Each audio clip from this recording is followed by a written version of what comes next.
Pero bakit kapag dating sa paahon, kung good yun, bakit humihina yung hatak? Okay, una, yung battery mo ay may tinatawag na fake voltage.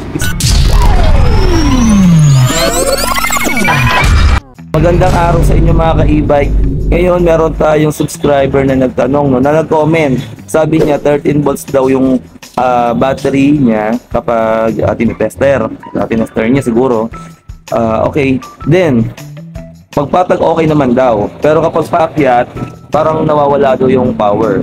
So, ibig sabihin humihina siguro yung hatak. Okay, ngayon, pero pagpatag okay naman daw. Ngayon, may mga factor tayo na dapat consider natin, no? Unang-una, gaano na ba katagal yung battery? Kasi dun talaga tayo magre-rely eh.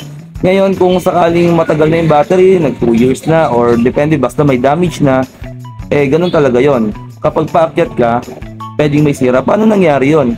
Sabi mo, 13 volts pa. Sa 13 volts is good.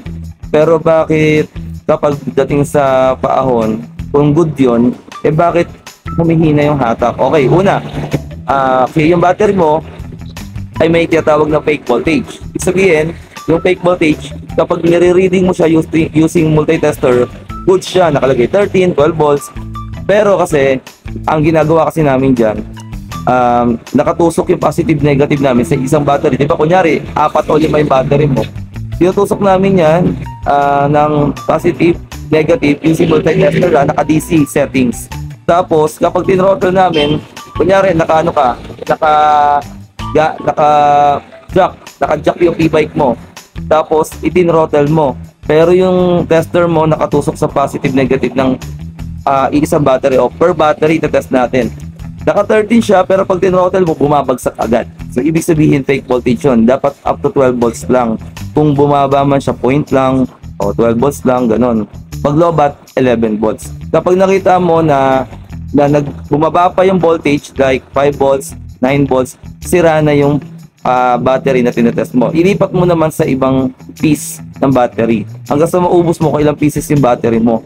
Kung ano yung mag-stay doon na 12 volts o 13 volts, yun yung goods. Kapag bumaba pa doon, ibig sabihin ay sira na. Kapag bumaba pa sa 12 volts. Okay, ganito pa. Yung isang factor, since pataas, talagang babagal tayo. Pero kung sa tingin mo kasi ay pag full throttle niya daw, ay kumbaga bumibitaw. Pero pag hinap niya, okay naman. Okay, pwede may loose connection yung wiring.